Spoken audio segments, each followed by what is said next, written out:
Friends, we live in a world where being successful is deemed as the very purpose of life. And what constitutes success? It is either fame or riches or both. Unknown people, poor people, are not given value. People see worth and value in being rich and famous. Gabriel Garcia Marquez thought differently. He said, "Give back to the world more than what you have received." Perhaps that would mean making people just a bit happier, inspiring hope in the depressed, helping out the destitute, attending to the sick. In the Baha'i writings we read, "Man can receive no greater gift than this, that he rejoice another's heart."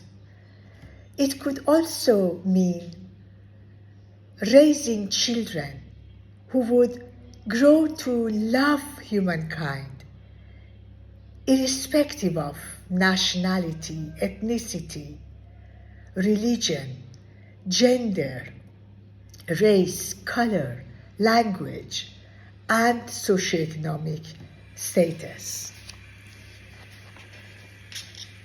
If the gate man receives respect from us, if we feed stray dogs and cats, if we are empathetic towards our family members, our relatives, friends, neighbors, colleagues, even acquaintances, we have already succeeded. In short, if others benefit by us, we have fulfilled the purpose of life. If parents strive to provide physical as well as spiritual well-being for their children and teach them the love of God and His teachings, they have earned success. Einstein, who epitomized success, wrote, "Try not to become a man of success, but rather try to become a man of value." Perhaps we can understand what exactly constitutes having value and worth by judging how what we do affects others.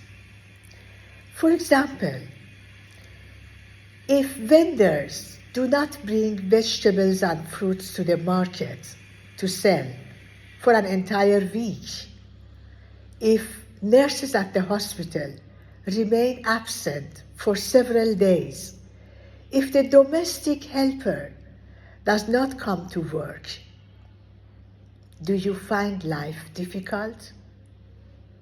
You do.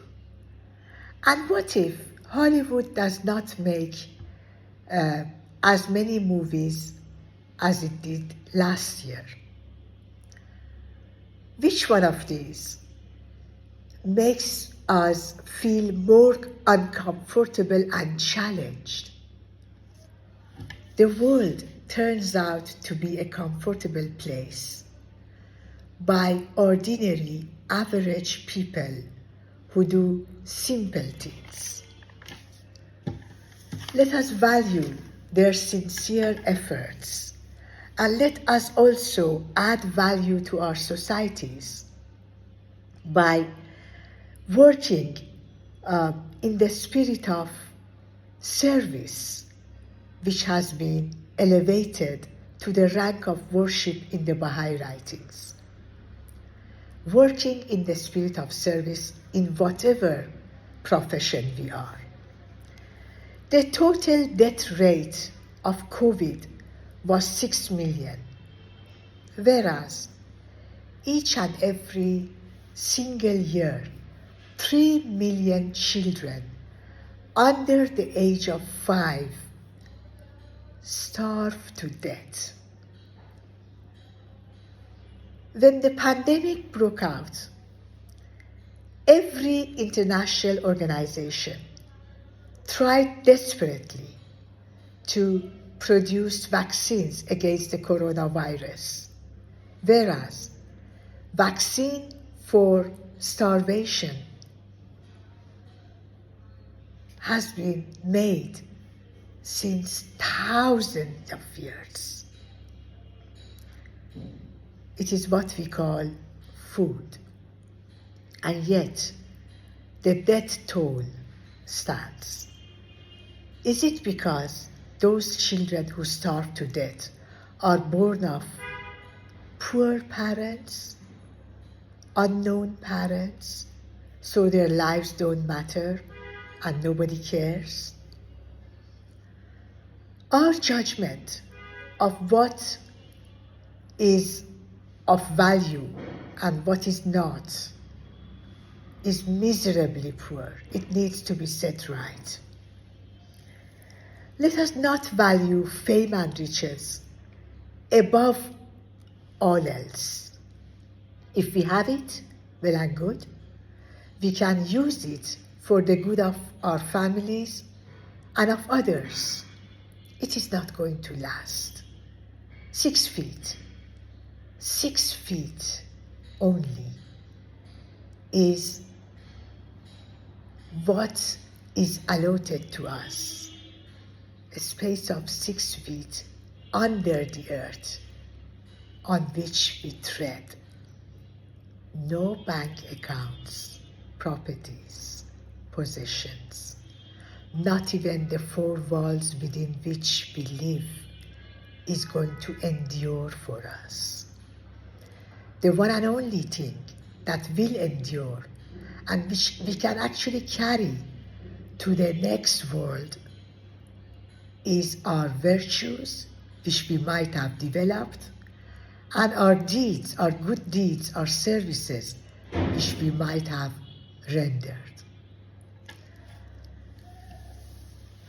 Let that luggage be huge, the luggage that we can carry with us on that no-return journey.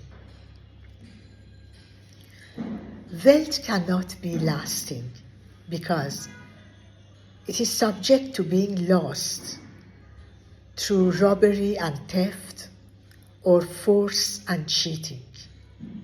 Wealth is not a faithful companion because human life itself is transient, and wealth certainly does not accompany us to the worlds beyond.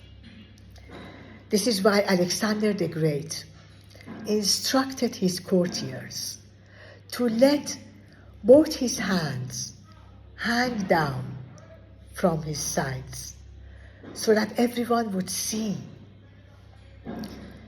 that having built a massive empire and amassed extraordinary wealth, he could not but leave it all and go empty-handed into the next world, the divine worlds. Abdul Baha, son of Baha'u'llah, who was in turn the founder of the Baha'i faith, wrote, "No riches, wealth, comfort, or ease of the material world is equal to the wealth of a bird. All the trees of these, all the areas of these plains and mountains are its dwelling, and all the seeds and harvests are its food, and all the lands and villages, meadows, pastures, forests, and wildernesses are its possessions. No matter how many seeds it may take, its wealth does not decrease. It is clear then that the honor and exaltation of man must be something more than material riches. Material comforts are only a branch, but the root of the exaltation of man is the good attributes and virtues which are the adornments of his reality."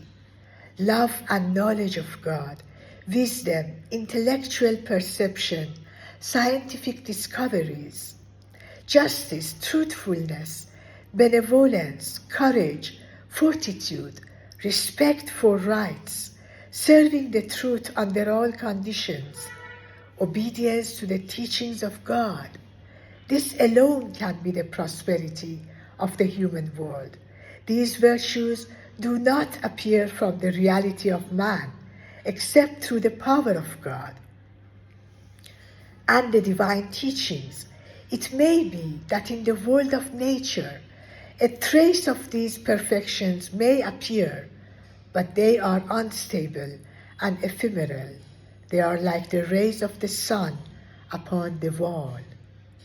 Man's merit lies in service and virtue, and not in the pageantry of wealth and riches.